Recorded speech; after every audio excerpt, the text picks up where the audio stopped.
आज हम एक्सप्लेन करने वाले हैं मूवी बॉर्डर 2। 1997 में आई बॉर्डर ने जो लेगेसी बनाई थी, उसके इतने सालों बाद बॉर्डर 2 फाइनली रिलीज हुई है। और ऑनेस्टली थिएटर से निकलते वक्त मुझे लगा कि ये मूवी बॉर्डर 1 की स्पिरिट को सचमुच वापस ले आई है। ऑडियंस की आंखों में आंसू, सॉन्ग्स पर हल्की सी मुस्कान और हर सीन में वही देशभक्ति का जुनून रिक्रिएट होता दिखा। परफॉर्मेंसेस स्ट्रॉन्ग है, इमोशन रियल लगता है। मैं तो यही कहूँगा, थिएटर में जाके अपना खुद का एक्सपीरियंस ज़रूर लेना। अब बिना डिले किए चलते हैं मूवी एक्सप्लेनेशन की तरफ। वीडियो को लाइक कर देना, चैनल को सब्सक्राइब कर लेना और एंड में तुम्हारे लिए एक स्पेशल सरप्राइज गिफ्ट भी है। तो चलिए शुरू करते हैं बॉर्डर 2 की कहानी। मूवी की ओपनिंग में हमें ले जाया जाता है 1971 के इंडिया पाकिस्तान वॉर के बैकग्राउंड में। कैसे हमारे सोल्जर्स ने लिमिटेड रिसोर्सेज होने के बाद भी अपनी पोस्ट छोड़ी नहीं, कैसे इंडियन आर्मी ने लाखों पाकिस्तानी सोल्जर्स को सरेंडर करने पर मजबूर कर दिया। यही है बॉर्डर 2 की बेस स्टोरी, जिसके ब्रीफ से मेन स्टोरी लाइन आगे बढ़ती है। कहानी स्टार्ट होती है 20 नवंबर 1971 जम्मू कश्मीर से। बॉर्डर एरिया में टेंशन पीक पर है। एक गांव में पाकिस्तानी इन्फिल्ट्रेटर्स घुस आए हैं जो गांव और बॉर्डर दोनों पर कब्जा करना चाहते हैं। तब एंट्री होती है लेफ्टिनेंट कर्नल फतेह सिंह कलेर की। फियरलेस, शार्प और मिशन फोकस्ड, वो एक एक करके सब इन्फिल्ट्रेटर्स को एलिमिनेट करता है। दुश्मन इतना घबरा जाता है कि वापस पाकिस्तान भागने लगते हैं।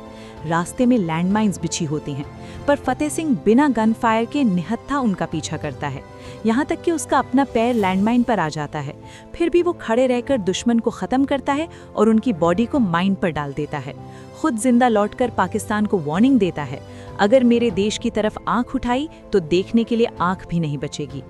दूसरी तरफ रावलपिंडी, पाकिस्तान हेडक्वार्टर्स में ऑपरेशन चंगेज का प्लान बन रहा होता है। स्ट्रैटेजी क्लियर है, नेवी, एयरफोर्स और ग्राउंड अटैक, ताकि इंडिया को चारों तरफ से घेर कर तोड़ दिया जा सके। उनका सपना, इंडिया के 2 टुकड़े। सीन शिफ्ट होता है पठानकोट, जहां मेजर होशियार सिंह अपनी यूनिट संभालते हुए दिखते हैं। बॉर्डर के पास पानी भरने के दौरान इंडियन और पाकिस्तानी ट्रूप्स का आमना सामना हो जाता है। दोनों तरफ गन्स तान दी जाती हैं।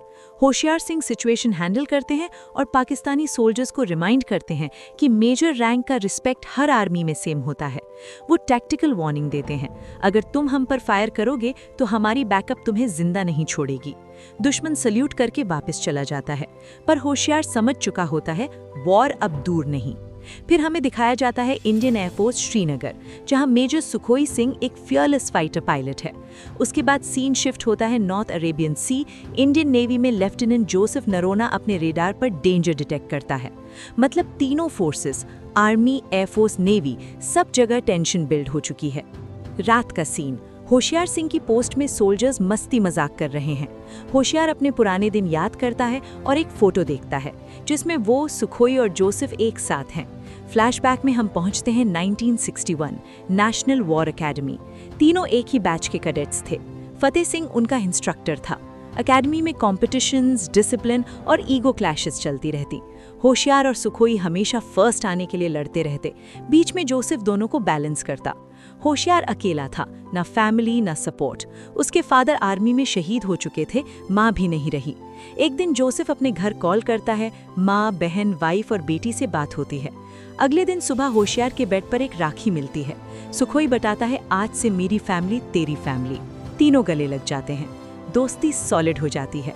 फतेह सिंह एक लेसन देता है, सोल्जर के लिए सबसे इंपॉर्टेंट वेपन राइफल या टैंक नहीं, बल्कि उसका बैटल बडी होता है, क्योंकि जंग में ना फैमिली होती है ना घर, सिर्फ तुम्हारा साथी।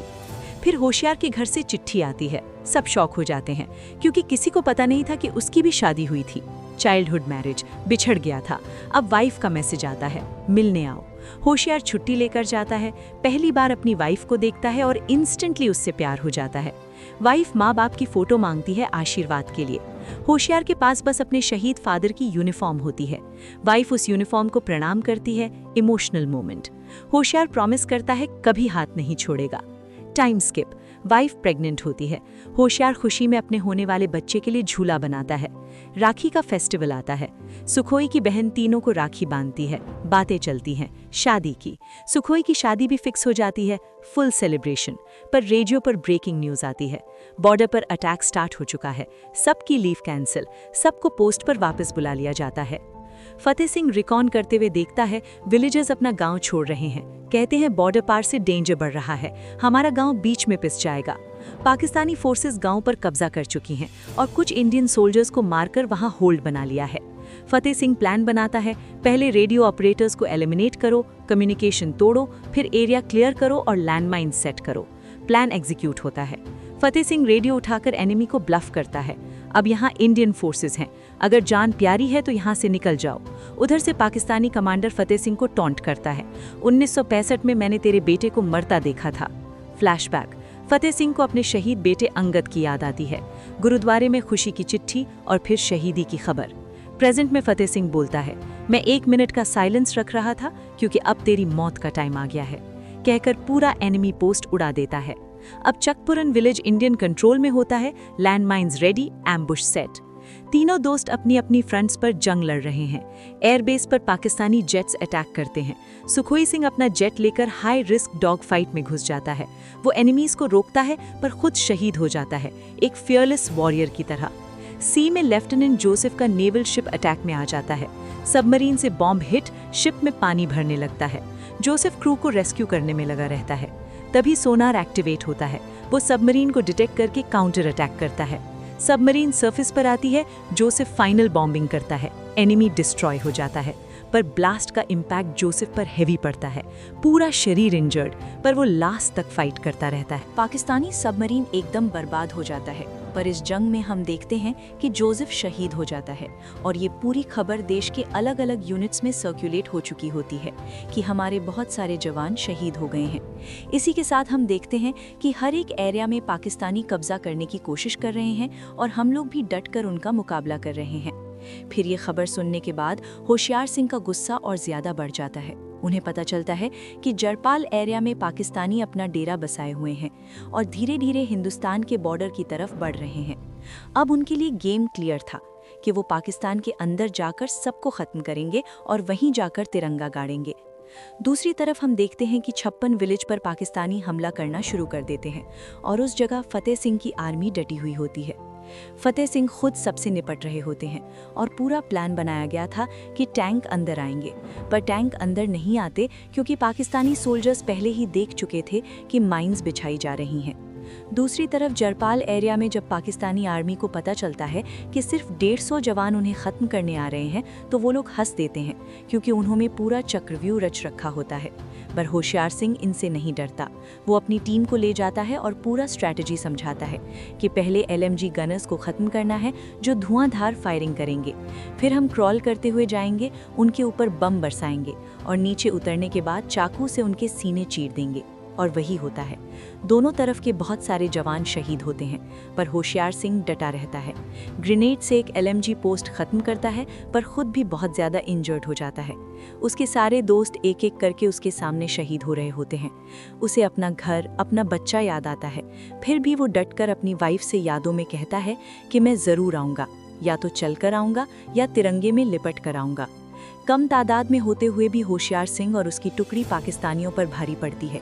एक एक को चुन चुनकर मारा जाता है, पर लास्ट में पाकिस्तानी टैंक उनकी तरफ बढ़ने लगते हैं और होशियार सिंह के पास उनका जवाब देने के लिए कोई वेपन नहीं बचता। सब ऑलमोस्ट खत्म हो चुका होता है। दूसरी तरफ चकपुर विलेज में हम देखते हैं कि टैंक के अंदर वही कमांडर होता है जिसने फतेह सिंह के बेटे को मारा था। वो फिर से फतेह सिंह को ललकारता है।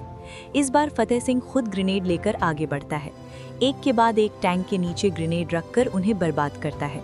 मिसाइल लॉन्चर पर ग्रेनेड लगाकर टैंक को कमांडर के साथ ब्लास्ट कर देता है। जब कमांडर नीचे आता है तो फतेह सिंह उसे मारने ही वाला होता है, पर तब उसे अपने बेटे की बातें याद आती हैं और वो उसे जिंदा छोड़ देता है। कमांडर भीख मांगता है और फतेह सिंह रहम खा लेता है।